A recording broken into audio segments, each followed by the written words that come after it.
Welcome back to NHRA Thrills and Spills. Haven't had enough yet? Good, because we still have a lot more breathtaking footage to show you. Better fasten your seatbelt.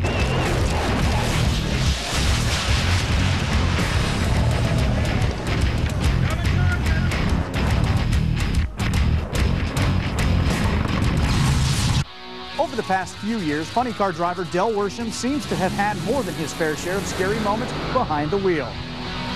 We've seen his Mountain Dew body blown sky high in Chicago. And who could forget this bone-jarring ride he took in Reading, Pennsylvania.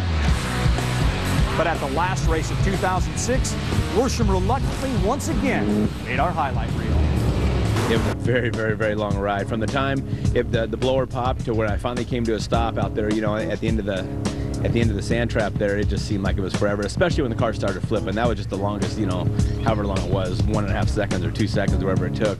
It was unreal how long the silence in the air from the time it entered the sand trap to when it came down on top of that net, it just seemed like forever. Oh! Huge explosion! Hang on!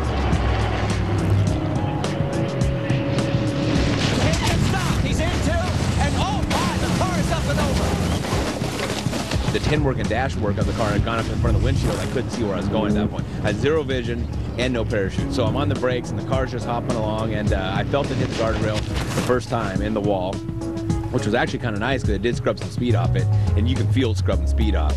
Came off it again, hit it again, and when it entered the sand pit, and I heard it, I felt it enter the sand pit, I felt the rear of the car raise up. And when it raised up, everything just got very quiet, and it just catapulted, and there was just dead silence for a long time. And when it came down, the noise and confusion in the car was unbelievable.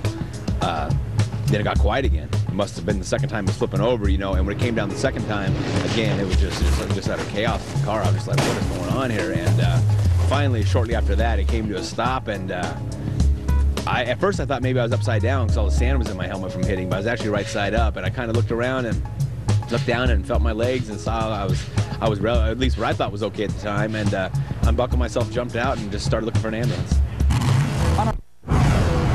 Welcome back to NHRA Thrills and Spills. We're glad you're here because we're on board with the drivers of the NHRA. We're going to take you along for the ride. Hold on.